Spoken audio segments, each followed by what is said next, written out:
Okay, so we're looking at something relatively short today. We're going to start from page 41. If you're working from the PDF, make sure you find it.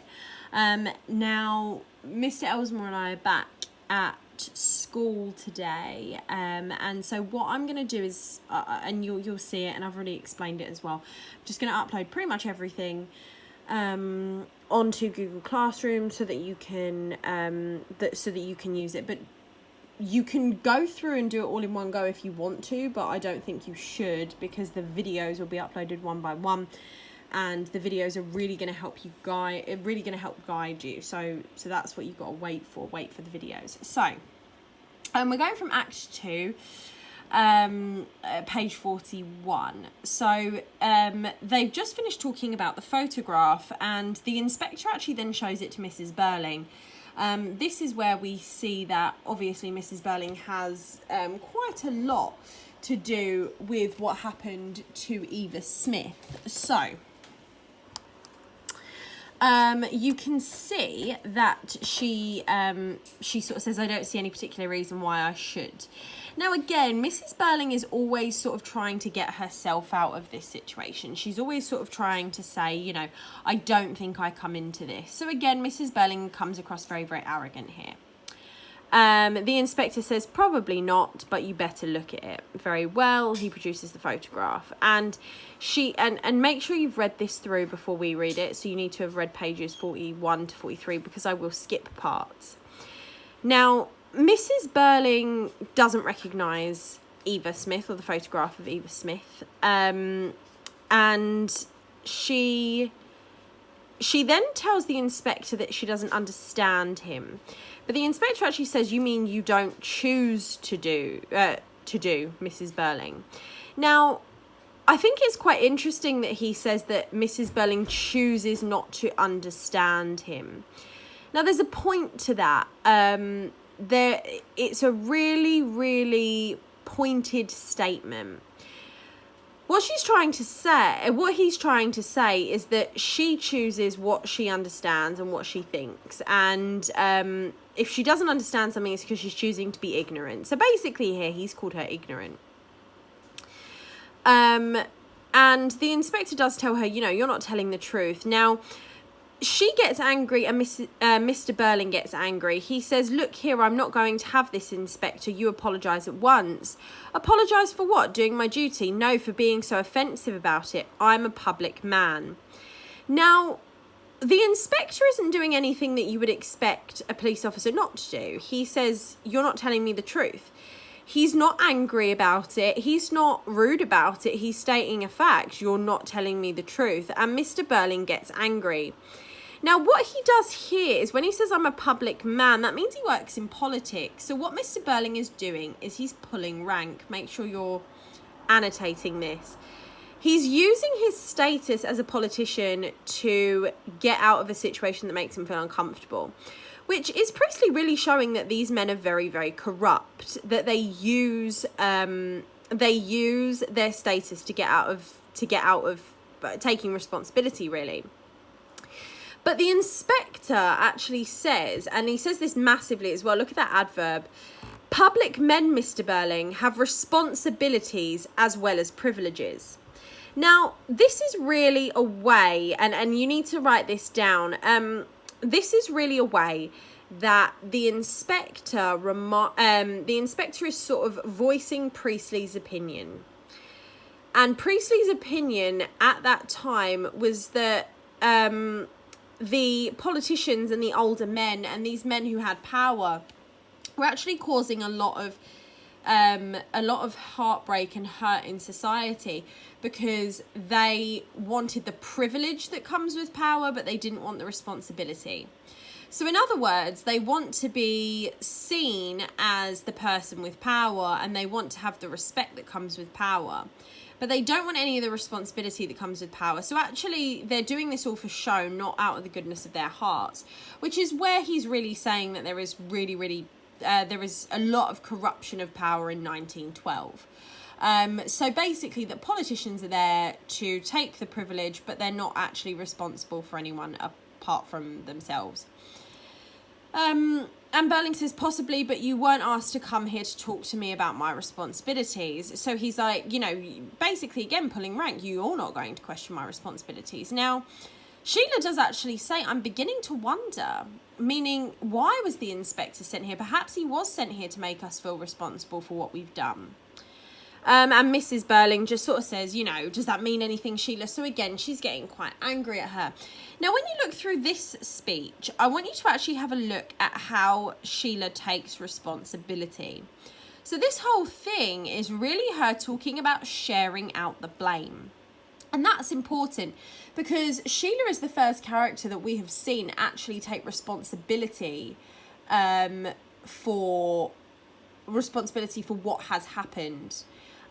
She is the first person to actually say, no, what I did was wrong, but what we all did was wrong.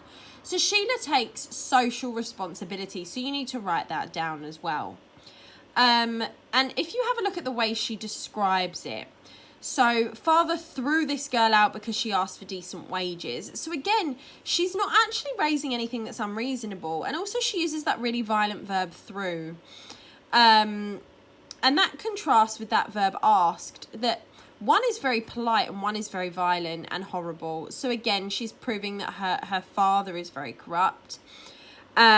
She then says, like, I pushed her father out right into the street just because I was angry and she was pretty. So again, Sheila's pointing out that she's quite petty. Gerald set her up as his mistress, then dropped her when it suited him. Now, again, look at that verb dropped. Again, it's this idea that the lower classes are being pushed and violently hurt. So look at the verbs threw, pushed, and dropped. So it's all about the neglect of the lower classes, and I want you to write that down here. And now you're pretending you don't recognise her, okay? So basically, Sheila's outing her mother here. That's the point. I know jolly well that you did recognise her from the way you look. So she's outing her mother. So then we go on to have a look at sort of Burling talking, and we'll have a look at sort of, you know, Eric, well, them finding out that Eric comes in. Now, he says, Mrs. Burling, you're a member, a prominent member of the Brumley Women's Charity Organisation, aren't you? Now, it's really interesting that Priestley chooses to put Mrs. Burling in charge of a charity.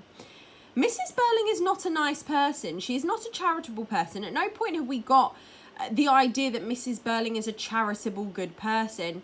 You know, she's a bad mother. She doesn't even know her own son is drinking.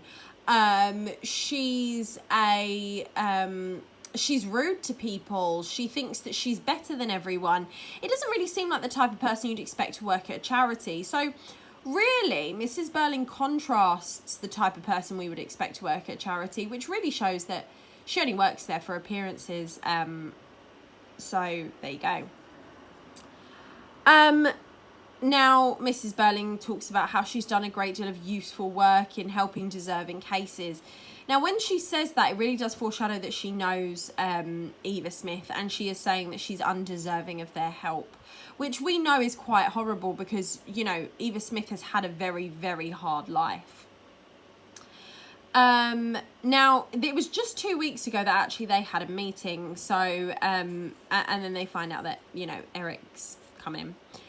And then she seems a bit worried about Eric as well. And, you know, silly boy, where can he have gone to? So he's gone out, you know, I'm worried about him, but, she actually says, we don't need, and Mr. Burling says, we don't need him here. But the inspector says, we do need him here. So again, remember, they're being very, very arrogant. They're just sort of saying, you know, we know best here. So then we've got, then we've got the inspector sort of foreshadowing that Eric does have something to do with it. He says, severely, I hope so. Look at those adverbs again. And Mrs. Burling tries to take control of the situation, but she loses control. So have a look at what they're sort of saying here. Mrs. Burling spoke to and saw Eva Smith 2 weeks ago. Sheila's astonished, Mr. Burling's shocked, and then she says, yes, quite true. She appealed to your organisation for help. Yes. Not as Eva Smith. No. Nor as Daisy Renton. First, she called herself Mrs. Burling. Now, the reason that they're shocked here, the reason that they're angry and upset that she used the Burling name is because the Burling name to them gives them status, gives them power, signifies that they're part of a higher class family. So Mrs. Burling's not angry at Sheila for using her name. She's, angry at Eva. She's not angry at Eva for using her name. She's actually angry at Eva for sort of making herself look as though she's equal to Mrs. Burling. Now, she actually calls it a piece of gross impertinence, which means, you know, disrespectfulness, quite deliberate. And naturally, that was one of the things that prejudiced me against her case. Now, look at that word prejudice. She's admitting to being prejudiced, but she sees no problems with it. So that's really Mrs. Burling's privilege showing through. She has no problems admitting that she's a prejudiced person. And that really shows that she feels entitled to be prejudiced against people. She feels entitled to judge people. And I want you to write that down as well. And Mr. Burling actually calls it, you know, impudence. Again, disrespectful. And he's angry.